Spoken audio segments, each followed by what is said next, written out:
j'ai de plus en plus horreur à voir des titres dégueulasses en ligne. Que ce soit sur YouTube, Facebook, peu importe le réseau social, j'ai de plus en plus horreur à voir cela. Ça commence de plus en plus à me dégoûter. Sincèrement, honnêtement, ça commence de plus en plus à me dégoûter. La vidéo peut être bonne, mais les premières secondes de la vidéo sont cruciales. Et je vois énormément de personnes négliger ce point fondamental. Et c'est donc ça qui m'énerve. Surtout lorsqu'il s'agit de mes vidéos. Surtout lorsqu'il s'agit de mes vidéos. Je déteste avoir des titres dégueulasses parce que je sais que la plupart de mes vidéos sont bien travaillées. Je recherche des informations de valeur. Mais lorsque je m'aperçois que le titre, même pour le hook dans l'accroche de la vidéo, ça je fais l'effort de trouver les meilleures accroches pour captiver instantanément l'attention du viewer lambda. Mais lorsque je confie le travail, parce que là encore c'est un autre point qui me dérange également, le fait de déléguer. Mais là, on va revenir plus tard dans la vidéo, mais c'est confier le travail de réalisation de titre à une autre personne, lui expliquer clairement que le titre est crucial, lui expliquer pendant des semaines que pour réaliser un titre excellent, se contenter de la première phrase de la vidéo et voir dans quelle mesure, à travers cette première phrase, on peut trouver un titre intriguant, on peut trouver un titre, du moins trouver plusieurs titres qui suscitent de la curiosité et à la fin choisir le meilleur titre, le titre qui suscite le plus de la curiosité. Pourquoi se focaliser uniquement sur la première phase de la vidéo? Parce qu'en principe, le viewer ne sait pas de quoi parle la vidéo. Le viewer ne sait pas de quoi parle la vidéo. Le titre doit donc susciter de la curiosité. Le titre doit donc lui donner envie de regarder la vidéo, de regarder la première phrase de la vidéo.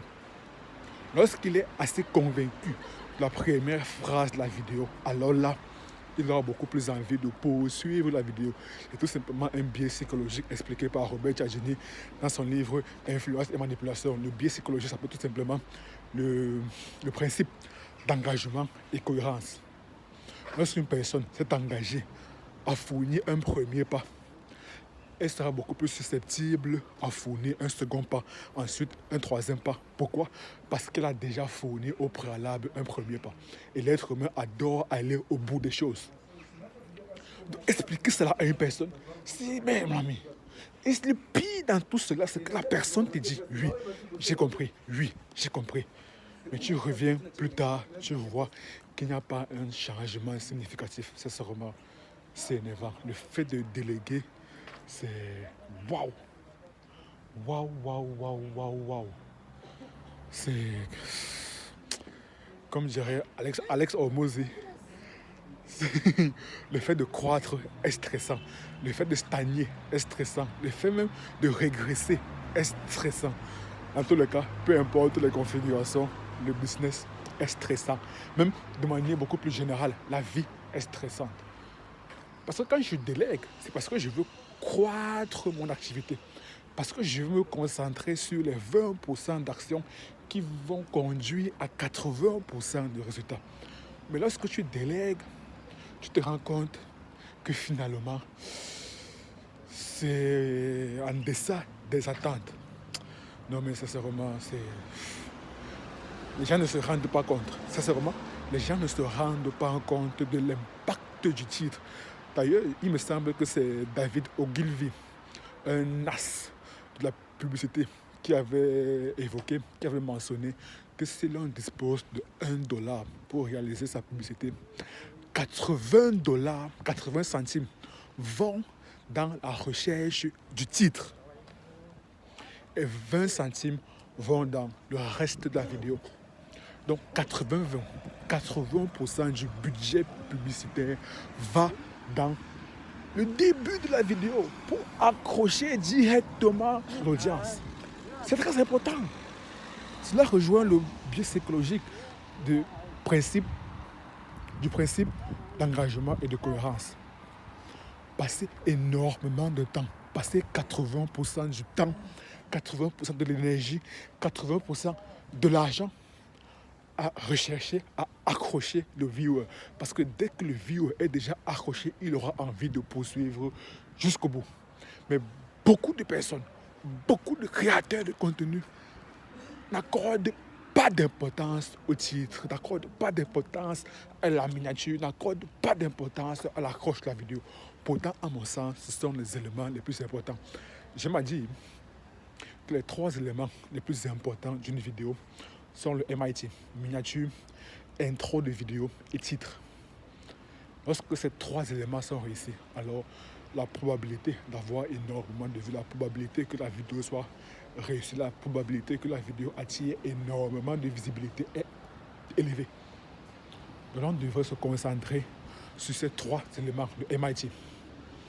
Ça rejoint d'ailleurs le point de David Ogilvy, l'as de la publicité. 80 centimes sur $1 vont dans le début de la vidéo et 20 centimes pour le reste de la vidéo. Le plus important, c'est d'engager rapidement, instantanément le viewer.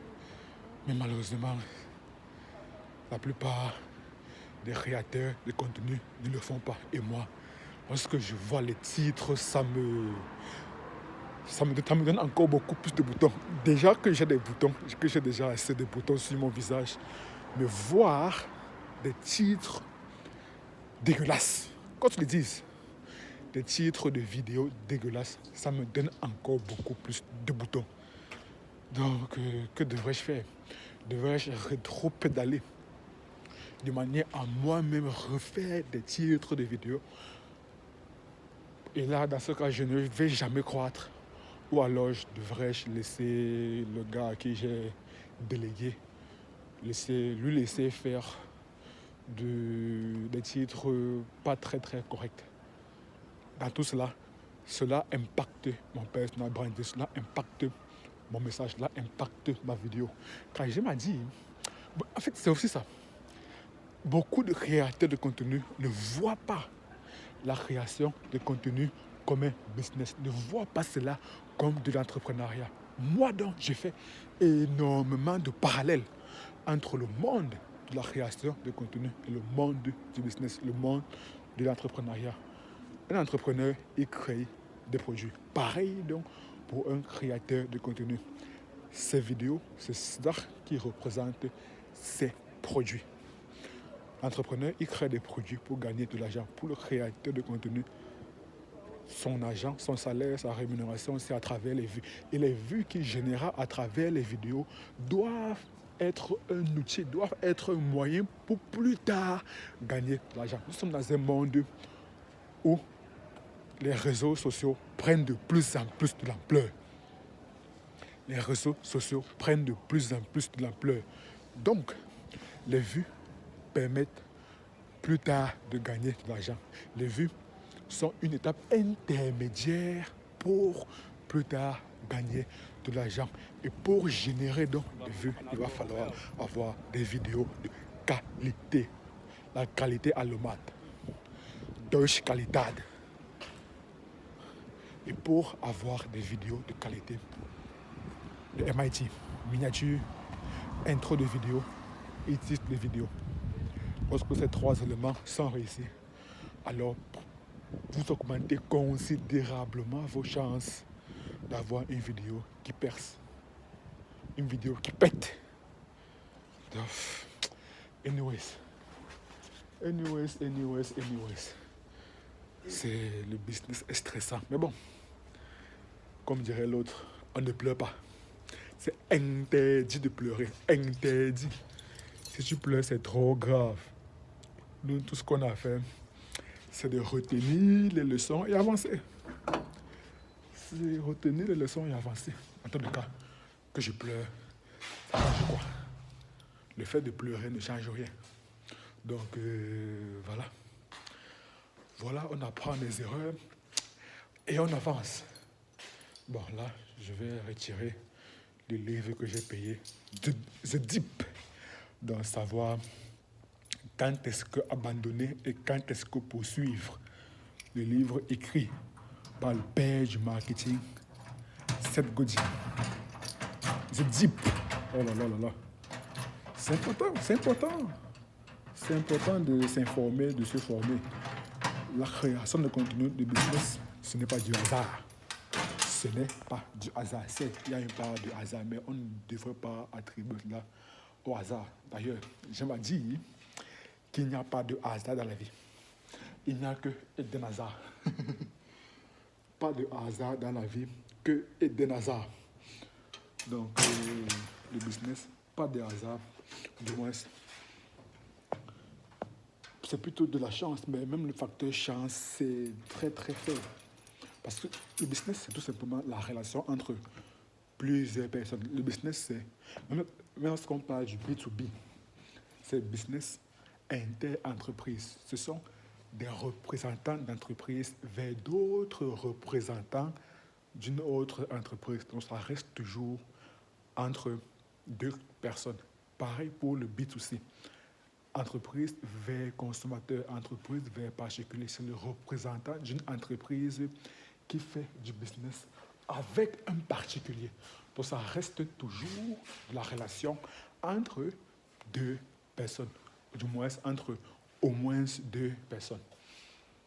Et pour réduire donc ce facteur chance, il va falloir comprendre la psychologie de l'autre, comprendre la psychologie du client, des salariés, de toutes les parties intervenantes du business. Lorsqu'on comprend cela, alors on comprend que c'est indispensable de comprendre la psychologie humaine pour réduire ce facteur chance. Donc, le business, c'est pas du tout du hasard, mon ami. C'est pas du tout du hasard. C'est pas du hasard. Bon. Ah là là là là là. See you to the next video. Ciao, ciao. Il est 20h. Bon, 19h30. Donc là, je vais aller dormir dans à peu près une demi-heure, maxi une heure, afin de me réveiller vers 2h et commencer mon week-end. Ciao, hasta la vista.